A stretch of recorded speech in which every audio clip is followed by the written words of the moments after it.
ಕರ್ತವ್ಯವನ್ನು ನಿಭಾಯಿಸಬೇಕಾದ್ರೆ ಎಂಥ ಪರಿಸ್ಥಿತಿಗಳಿದ್ರೂ ನಿಭಾಯಿಸಬೇಕು ಅಂಥ ಪರಿಸ್ಥಿತಿ ಒಂದು ಬೆಳಗಾವಿಯಲ್ಲಿ ಕಾಣಿಸ್ಕೊಂಡಿದೆ. ಹಲವು ಕಡೆಗಳಲ್ಲಿ ಕಾಣಿಸ್ಕೊಳ್ಳುತ್ತೆ ಈ ರೀತಿಯಾಗಿ, ಬಟ್ ಕಣ್ಣಿಗೆ ಕಾಣಿಸ್ಕೊಳ್ಳೋದಿದು. ಬೆಳಗಾವಿಯಲ್ಲಿ ಮಗುವಿನ ಜೊತೆಗೇನೆ ಮಹಿಳಾ ಪೇದೆ ಬಂದಿದ್ದಾರೆ.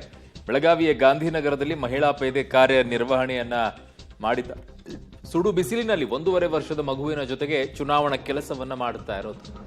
ಏನೋ ಸಮಸ್ಯೆಗಳಿರುತ್ತೆ ಮನೆಯಲ್ಲಿ, ಯಾರು ಇರೋದಿಲ್ಲ, ಮಗುನ್ ಬಿಟ್ಟು ಬರೋಕ್ಕಾಗೋದಿಲ್ಲ, ಗಂಡ ಇನ್ನೆಲ್ಲೋ ಕೆಲ್ಸಕ್ಕೆ ಹೋಗಿರ್ತಾರೆ, ಅವ್ರು ಕರ್ಕೊಂಡು ಹೋಗೋಕ್ಕಾಗೋದಿಲ್ಲ.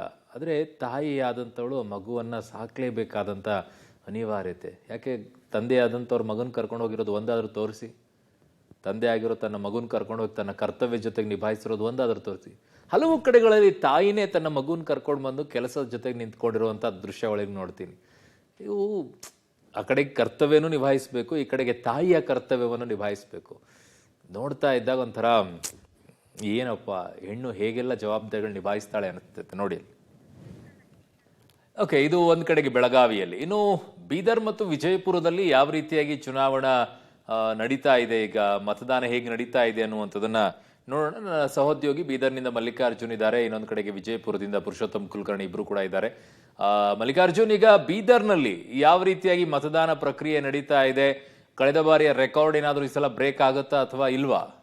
ಖಂಡಿತ ಅರುಣ್, ನಿಜಕ್ಕೂ ಒಂದು ರೀತಿಯ ಬೆಳಗ್ಗೆ ಲೋಕಸಭಾ ಚುನಾವಣೆಯ ಮತದಾನ ಪ್ರಾರಂಭವಾಯಿತು. ಅವಾಗ ಒಂದು ಬೆರಿಸಿನಿಂದ ಮತದಾನ ಪ್ರಾರಂಭವಾಯಿತು. ಯಾಕಂತಂದ್ರೆ ಬೆಳಗ್ಗೆ ಒಂದು ರೀತಿಯ ಜನರು ಮೈಂಡಲ್ಲಿ ಸೆಟ್ ಆಗಿತ್ತು. ಒಂದು ರೀತಿಯ ಅತಿ ಹೆಚ್ಚು ಬಿಸಿಲು ಈಗ ಈ ಬಾರಿ ಇರುವಂತದ್ದು. ಹೀಗಾಗಿ ನಾವು ಬೆಳಗ್ಗೆನೆ ಹೋಗಿ ವೋಟಿಂಗ್ ಅನ್ನ ಮಾಡ್ಬಿಡೋಣ ಅನ್ನುವಂಥ ದೃಷ್ಟಿಯಿಂದ ಬೆಳಗ್ಗೆ 7 ಗಂಟೆ ಸ್ಟಾರ್ಟ್ ಆಗಿತ್ತು. ಅವಾಗೇ ಒಂದು ರೀತಿಯ ಸರತಿ ಸಾಲಲ್ಲಿ ನಿಂತು ವೈರುದ್ರು ಮಹಿಳೆಯರು ಎಲ್ಲ ಬಂದು ವೋಟಿಂಗ್ ಅನ್ನ ಹಾಕಿದ್ರು. ಅವಾಗ ನೋಡಿದ್ರೆ ಪರ್ಸೆಂಟೇಜ್ ಒಂದು ರೀತಿಯ ರೆಕಾರ್ಡ್ ಆಗ್ಬೋದು ಅನ್ನುವಂಥ ಒಂದು ಮುಂದಾಲೋಚನೆ ಇತ್ತು. ಆದ್ರೆ ಈಗ ಏನಿದೆ, ಮಧ್ಯಾಹ್ನ ಟೈಮ್ ಅಲ್ಲಿ ಅಂದ್ರೆ ಬಹುತೇಕ 12 ಗಂಟೆ ಕಳೆದ ನಂತರದಲ್ಲಿ ಒಂದು ವೋಟಿಂಗ್ ಪ್ಯಾಟರ್ನ್ ಬದಲಾಗ್ತಿದೆ, ಕಮ್ಮಿ ಆಗ್ತಾ ಇದೆ. ಬಹುತೇಕ 12 ಗಂಟೆ 1 ಗಂಟೆವರೆಗೂ 37-38 ಸರಾಸರಿ ಇತ್ತು. ಈಗ ಬಹುತೇಕ 48-50 ವರೆಗೂ ಬಂದಿದೆ ಪರ್ಸೆಂಟೇಜ್.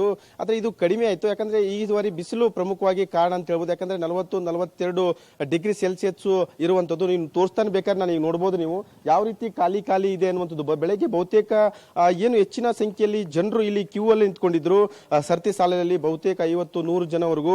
ಬಟ್ ಇವತ್ತು ನೋಡಬಹುದು ಇಲ್ಲಿ ಯಾರೂ ಸದ್ಯಕ್ಕೆ ಕಾಣ್ತಲ್ಲ. ಯಾಕಂದ್ರೆ ಅದು ಬಿಸಿಲಿನ ಎಫೆಕ್ಟ್ ಅಂತ ಹೇಳ್ಬೋದು. ಬಹುತೇಕ ರಣ ಬಿಸಿಲು 42 ಡಿಗ್ರಿ. ಬಹುತೇಕ ಬೆರಳೆಣಿಕೆಯಷ್ಟು ಸಿಬ್ಬಂದಿ, ಪೊಲೀಸ್ ಸಿಬ್ಬಂದಿ ಮತ್ತು ಅಲ್ಲಿನ ಅಧಿಕಾರಿಗಳು, ಚುನಾವಣಾಧಿಕಾರಿಗಳು ಮತ್ತು ಸಿಬ್ಬಂದಿಗಳು ಬಿಟ್ರೆ ಬಹುತೇಕ ಯಾರು ಓಟ್ ಹಾಕಕ್ಕೆ ಬರ್ತಾಯಿಲ್ಲ. ನೋಡಬಹುದು ದೃಶ್ಯಗಳು ಯಾವ ರೀತಿ ಖಾಲಿ ಆಗಿರುವಂತದ್ದು. ಬಹುತೇಕ ಒಬ್ರು ಇಬ್ರು ಆ ರೀತಿ ಅಷ್ಟೇ ಬರ್ತಿರುವಂತದ್ದು. ಬಹುತೇಕ ಬೆಳಗ್ಗೆ ಏನಿತ್ತು ಒಂದು ರೀತಿಯ ಹೆಚ್ಚಿನ ಸಂಖ್ಯೆಯಲ್ಲಿ, ಅಂದ್ರೆ ಬಹುತೇಕ 50-60-70 ಸಂಖ್ಯೆಯಲ್ಲಿ ಕ್ಯೂ ಅಲ್ಲಿ ನಿಂತ್ಕೊಂಡಿದ್ರು ಬೆಳಗ್ಗೆ. ಆದ್ರೆ ಈ ಮಧ್ಯಾಹ್ನ 12 ಗಂಟೆ ಬಳಿಕ 1 ಗಂಟೆ ಬಳಿಕ ಅದು ತುಂಬಾ ವಿರಳ. ಎಲ್ಲ ಬಹುತೇಕ ಖಾಲಿ ಆಗಿರೋದು. ಮತ್ತೆ ಚುನಾವಣೆ ಒಂದು ಪ್ಯಾಟರ್ನ್ ಇದೆ, ಅಂದ್ರೆ ಒಂದು ರೆಕಾರ್ಡ್ ಆಗುತ್ತೆ ಒಂದು ರೀತಿಯ ಬೆಳಗಿನ ಒಂದು ಫಲಿತ, ಅಂದ್ರೆ ಒಂದು ಅಂಕಿ ಸಂಖ್ಯೆ ಶೇಕಡಾವಾರು ನೋಡಿದೆ ಅನ್ನುವಂಥದ್ದು. ಆದ್ರೆ ಈಗ ಅದು ಬಹುತೇಕ ಕಡಿಮೆ ಆಗಿದ್ದು. ಮತ್ತೆ ಸಂಜೆ ಯಾವ ರೀತಿಯ ಬರ್ತಾರೆ ಮತದಾನ ಮಾಡಕ್ಕೆ ಇಲ್ಲಿನ ಮತದಾರರು ಅನ್ನುವಂಥದ್ದು ಈಗ ನಾವು ಕಾತೊಡಬೇಕು. ಬಹುತೇಕ ಸಂಜೆ ಹೆಚ್ಚಿನ ಸಂಖ್ಯೆಯಲ್ಲಿ ಬರುವಂತ ಸಾಧ್ಯತೆ ಇದೆ. ಯಾಕಂದ್ರೆ ಒಂದು ಸೂರ್ಯನ ಟೆಂಪರೇಚರ್ ಕಡಿಮೆ ಆದ್ಮೇಲೆ ಬರಬಹುದು ಅನ್ನುವಂಥದ್ದು. ಅರುಣ್, ಓಕೆ, ಹಾಗೆ ಸಂಪರ್ಕದಲ್ಲಿ ಇನ್ನು ವಿಜಯಪುರದಲ್ಲಿ ಪುರುಷೋತ್ತಮ, ವಿಜಯಪುರದಲ್ಲೂ ಇದೇ ಪರಿಸ್ಥಿತಿನ ಇಲ್ಲ ಜೋಶಲ್ಲಿ ಓಟ್ ಹಾಕಕ್ ಬರ್ತಾ ಇದ್ದಾರಾ?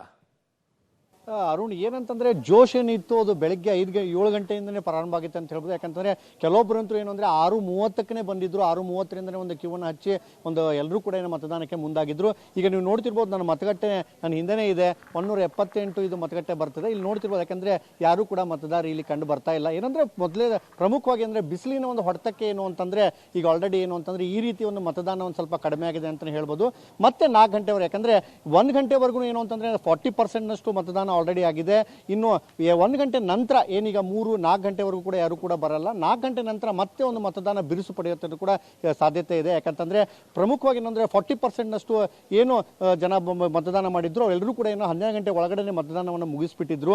ಈಗ ಏನಿದೆ 40 ಡಿಗ್ರಿ ಸೆಲ್ಸಿಯಸ್ ಅಷ್ಟು ಬಿಸಿಲಿದೆ. ಅದ್ರ ಜೊತೆಗೆ ಏನಂದ್ರೆ ವಿಜಯಪುರದ ತಾಲೂಕುಗಳಲ್ಲಿ ಏನ್ ಬರ್ತವೆ ಅಲ್ಲಿ 42 ಡಿಗ್ರಿ ಸೆಲ್ಸಿಯಸ್ ಇದೆ. ಇದರ ಹಿನ್ನೆಲೆಯಲ್ಲಿ ಮತದಾನ ಒಂದು ಸ್ವಲ್ಪ ಚುರುಕನ್ನು ಕಡಿಮೆ ಮಾಡ್ಕೊಂಡಿದೆ ಅಂತ ಹೇಳ್ಬೋದು. ಮತ್ತೆ 4 ಗಂಟೆ ನಂತರ ಒಂದು ಮತದಾನ ಮತ್ತೆ ಬಿರುಸಿನ ಮತದಾನ ಶುರುವಾಗುವಂತ ಸಾಧ್ಯತೆ ಇದೆ. ಅರುಣ್, ಓಕೆ ಪುರುಷೋತ್ತಮ್, ನಿಮ್ಮೆಲ್ಲ ಮಾಹಿತಿಗೆ ಧನ್ಯವಾದಗಳು. ಮಲ್ಲಿಕಾರ್ಜುನ್, ನಿಮಗೂ ಕೂಡ ಧನ್ಯವಾದಗಳು.